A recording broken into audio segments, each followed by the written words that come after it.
บายดีท่านผู้ชมวันนี้กลับมาเบื้องหลังการถ่าย MV เพลงนะพี่น้องของลุงต้อมเดี๋ยวตามีเอาไหมล่ะบอกใครจะกันเลี้ยวผู้สาวนี่นี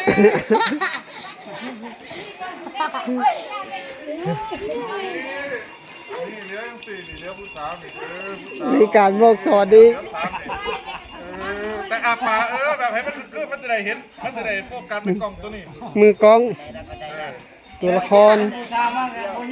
ก็คือลุงต้อมแล้วก็ใกล้บ้านนาดีเฮาพี่น้องทางนั้นก็จะเป็นน้องพลอยเนาะซากนี้จะเป็นซากที่น้องพลอยกำลังย่างมาหาทางลุงต้อมแล้วก็ใกล้เพื่อนจะเป็นผู้เนมน้องพลอยน้องพลอยมาวันนี้ให้จับบ่าใกล้ว่าแล้วก็ซี่ได้ซี่นะให้ผู้บ่าวสู้ๆถึงบ่มีเงินก็ยากเนาะสู้เนาะโอเคเอาละสู้ๆแล้วกันน้องพลอยกันใกล้ๆมาหอดบางทีบอกพลอยสโลเวลาน้องพลอยจับบ่าเจ้าก็ยิ้มใส่เด้อยิ้มใส่น้องพลอยแล้วเจ้าเฮ็ดนี่อย่าไปลงจับมือน้องพลอยได้โอเคสินะน้องพลอยมาฮอดแล้วให้น้องพลอยยิ้มคือกันนะเจ้าใจกันแน่เบิ่งพี่น้องมาลุ้นนำกันว่าซากแรกสิผ่านหรือบ่เนาะโอเคดูสิละเอาเลยเอาโอเคสวัสดีเริ่มแน่นอันผู้ชายแน่กล้องเถอะใกล้แล้วก็ตอนนี้น้องพลอยกันย่างมาแล้ว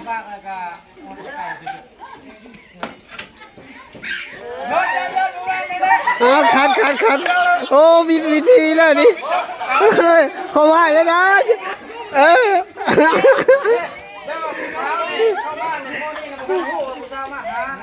คอยว่าแล้วนะต้องเป็นแบบคอยเว้ากดทายไหมเนี่ยกดทายไหมเนี่ยตอนนี้ก็เริ่มไหมพี่น้องเริ่มตั้งสร้างไหมเพราะว่าเมื่อกี้นี้บ่พลาดเนาะตอนนี้น้องพลอยก็กำลังย่างมาพี่น้องเอาเป็นลงไหมบอกชื่อเลยปากไก่โอ้สิผ่านอยู่บนนอฉากนี้เนาะเข้ามาหาเจ้าเข้าสกิดเจ้าจังเห็นน้องพลอยนี่เข้าใจบ่เจ้าเฮ็ดแต่เวียกเลยนะเจ้าบ่สนกับสาวนะจนพลอยก้มเล่นจากจะมือน่ะเด็กนี่กับมัวตาเวียนะมีรักเต้งเข้าไปบ่มีเงินเต้งเมียเลยเฮ็ดแต่เวียกอย่างเดียวจะให้ผู้ชายมาสกิดเอาจังว่าโอเคนะแม่นเดี๋ยวมาพูดเป็นคนเบาน้ำไปดูเก็ตยังน้องพลอยบ้าน่ะสกิดน้องไก่ว่าสู้ๆเด้อน้องไก่งานนี้สนุกแน่พี่น้องเราพูดต่อไปพ่อวิทย์ตัวนั้นก็จะเป็นกล่องตัวนั้นทายต่อเอาเริ่มไหมรอบที่3วันนี้เนาะพี่น้องเนาะกล้องนี้ก็จะเป็นกล้องเอาไว้ถ่าย MV เพลงเนาะพี่น้องมีแค่2กล้องเท่านั้นเริ่มบัดนี้แอคชั่นมาไหมเนาะพี่น้องบัดนี้เริ่มไหมน้องพลอยก็จะไปอยู่มองเก้าผู้กำกับก็คือไอ้คำพูดบ้านนาดีเฮาบอกใกล้แบบสู้ๆเด้อแล้วจับรถสเก็ตใส่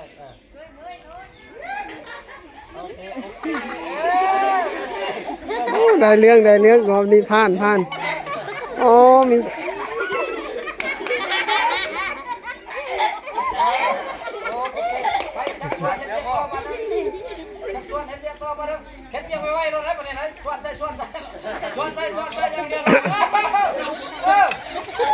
โอ้ยผู้กำกับกันเลย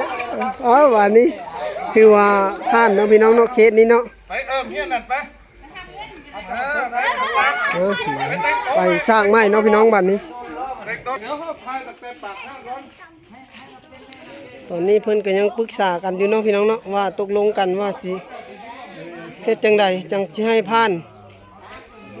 มาท่าอยู่ที่หน้าทางที่เทว่างเมื่อวานนี้พี่น้องเททางแล้วกับผู้ดีเฮ็ดเป็นบ่อนท่า MV เพลงของไอ้คำพูดเลยเนาะพี่น้องเนาะเดี๋ยวไปเบิ่งพระเอกที่เพิ่นใส่ชุดล่อพี่น้องมื้อนี้โอ้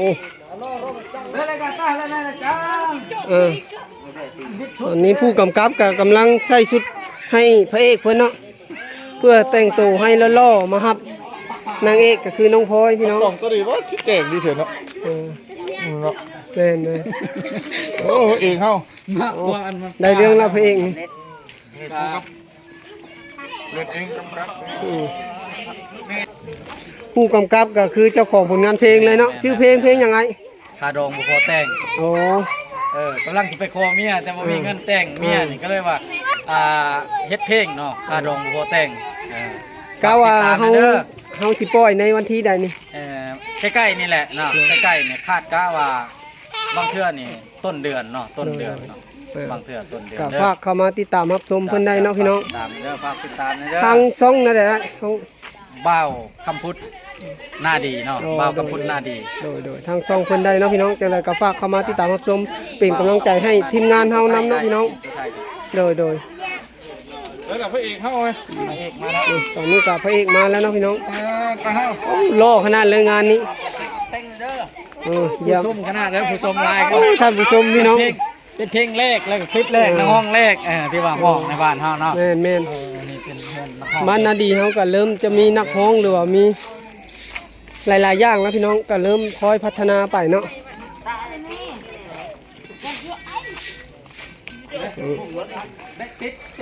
ทางคอนกรีตกับปูแล้วเมื่อวานนี้พี่น้องเลยเฮือนหลังนี้ก็จะเป็นเฮือนที่เจ้าบ่าวลงจากเฮือนจะไปขอเจ้าสาวเนาะพี่น้อง อันนี้แม่นเฮือนเจ้าบ่าว ยันของมันตามเตื้อก็บ่ได้แล้วโมก็แกงหัว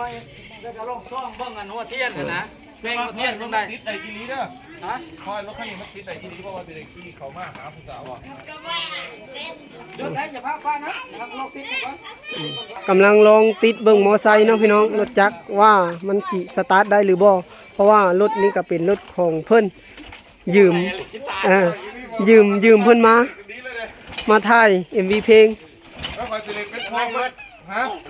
น้ำมันเบิดเหรอ น้ำอ้ายเถอะเบิ่งเสียให้ น้ำมันรถ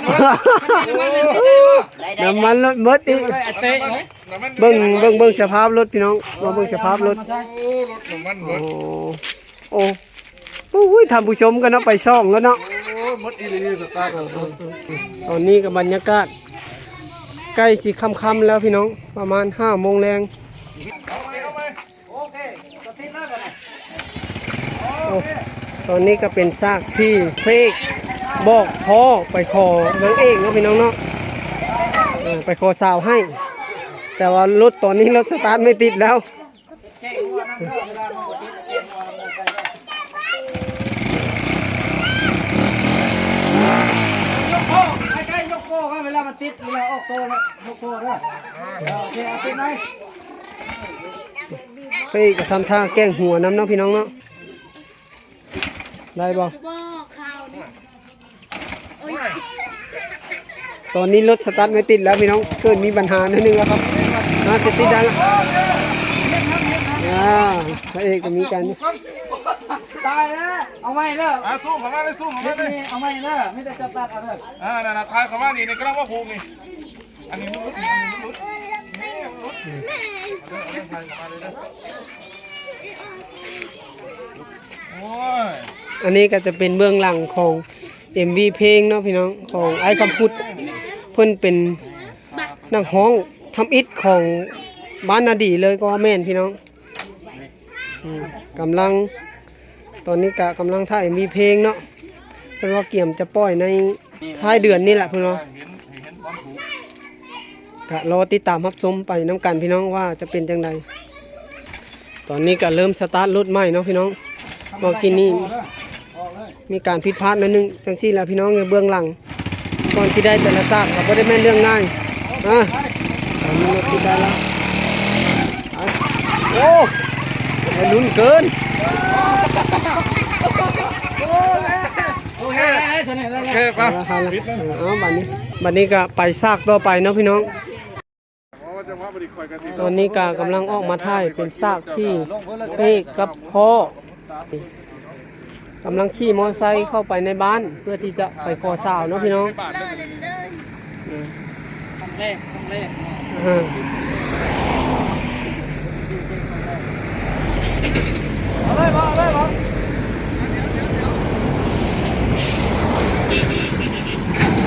เด็กหน่อยบังกล่องนะ แม่นมันก็บ่คือแหละไอ้ออกก่อนโอ้เอฟซีมาเต็มเลยพี่น้อง ผิดพลาดประการใดก็ต้องขอโทษขออภัยนะพี่น้องแต่ละซากก็ต้องได้แบบแม่นเพื่อสิผ่านก็ไม่ได้ง่ายเอากะจังใดกะเข้ามาติดตามรับชมเป็นกำลังใจให้ทางทีมงานเฮานำพี่น้องเคยนาดีก็เป็นผู้ถ่ายเอาเบื้องหลังให้พี่น้องได้เบิ่งได้ชมส่วน MV เพลงที่จะปล่อยก็คือฝากพี่น้องเข้ามาติดตามรับชมในเร็วๆนี้แหละพี่น้องไงตอนนี้พระเอกกับพ่อกำลังขี่รถลงมา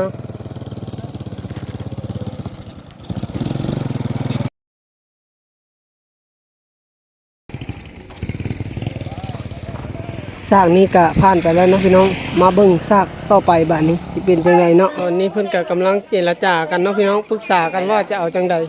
ซากนี้เป็นซากที่ยากแน่จังน้อยพี่น้องเพราะว่าพระเอกและพ่อพระเอกจะมาขอน้องพลอยเนาะพี่น้องส่วนป้าจ้อยก็จะเป็นแม่ของน้องพลอยเนาะพี่น้องแสดงเป็นแม่ของน้องพลอย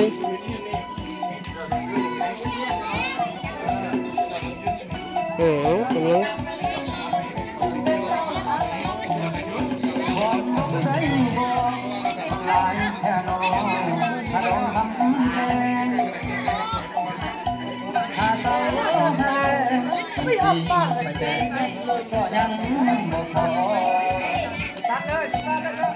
ซากนี้ก็จะเป็นซากที่พระเอกและพ่อพระเอกกำลังขี่รถมาเนาะพี่น้อง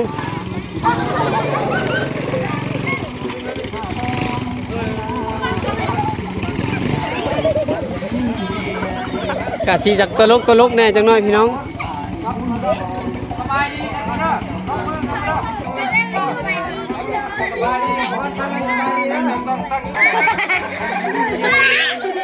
ตอนนี้พ่อ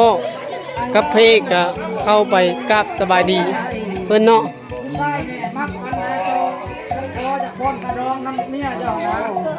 ได้น้องพ่อยเนาะเป็นลูกไผ่กระดองในพ่อแล้วก็ลองเมาก็ได้ว่าน้องจ้อยแบบกระดองในร้อยล้านเอามือนี่ฮะช่องมือโต๊ะเข้ากันลงได้โอเคจะแย่งเมืองน้องพ่อยเจ้าก็ได้น้องจ้อยแน่นหน้ากันบ้างโอ้ก็ได้เลยไปหัวเอาไหมนี่มันแล้วนี่เนาะนี่ขั้นตอนต้องขอเนาะต้องขอจะให้น้องพ่อยแม่น้องพ่อยในลูกกระดองให้ลูกชายเจ้าไม่ได้นะแม่น้องพ่อยเนี่ยอยากได้กระดองลูกสาวนี่ร้อย ผู้กำกับกันอธิบายละเอียดขนาดเลยพี่น้องไม่ได้น้องจ้อยก็ได้100 ล้านวันนี้นะต้องได้กับข้อมาว่าจะลงกันเลยน้องจ้อยว่าชาติล้านเอาเลยโอเคได้เดี๋ยวนี้กะตอนนี้กะตกลงเรียบร้อยแล้วพี่น้องแต่ละซากกะเพื่อสิผ่านกับบทธรรมดาพี่น้องเลยโอเคเอาเริ่มเลยผมจะนั่งดีซีมือเจ้าละซีแล้วซีมือเจ้าซีก่อนเราจะซีมือซีแล้วเอามาได้แล้วตังค์ชิดจูเลยชิดจูเลยจังตกลงอ่ะมันไปจืดไม่จืดโอเคเอารอบนี้ก็จะเป็นรอบที่2แล้วพี่น้องรอบที่1ยังบ่ผ่าน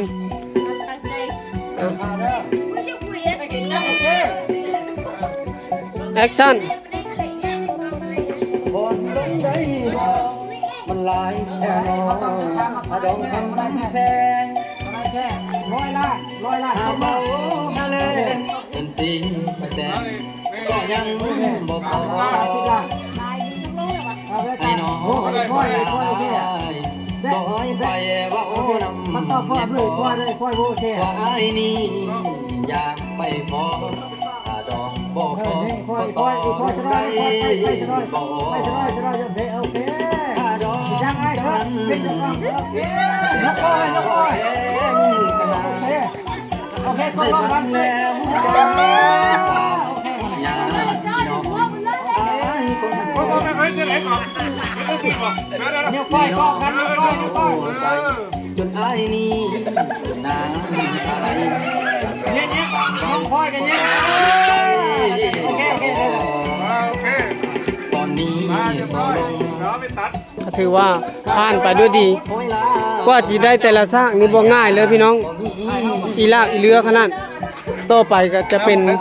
ซากของนักฮ้องเนาะพี่น้องบ้านนี้จะไปฮ้องเพลง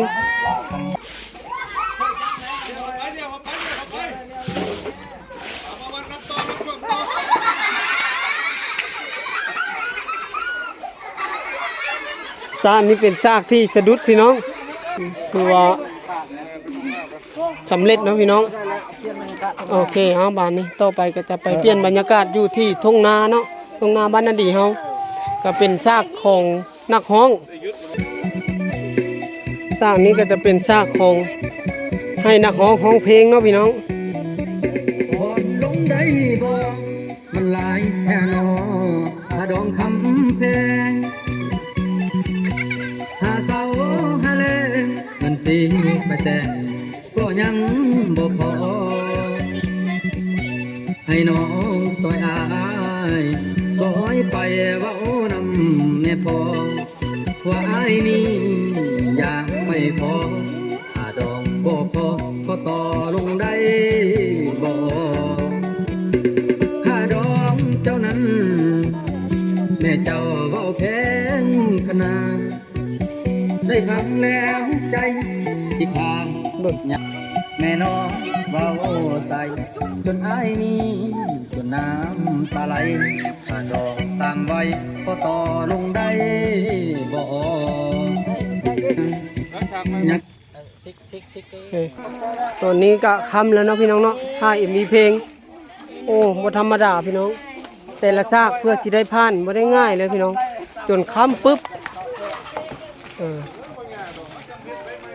แต่ก็ผ่านไปด้วยความอีลักอีเรือเนาะพี่น้องเนาะสำหรับซากสุดท้ายก็ถือว่าจบลงแล้วนะในการถ่ายเบื้องหลังถ่าย MV เพลงของไอ้คำพุทธบ้าวบ้านนาดี มาห้องนี้ก็จะได้ขออนุญาตจบคลิปไว้ซ้ำนี้ก่อนเนาะพี่น้องเนาะในการถ่ายเก็บเอาภาพบรรยากาศเบื้องหลังการถ่าย MV เพลงของไอ้คำพุทธแล้วก็พร้อมด้วยทีมงานลุงต้อมแล้วก็น้องพรเนาะพี่น้องก็จะได้ขอจบไว้ซ้ำนี้เนาะติดตามได้ใน EP หน้าพี่น้องสำหรับ EP นี้ขอจบไว้ซ้ำนี้แล้วพบกันใหม่ใน EP หน้าพี่น้องบ๊ายบาย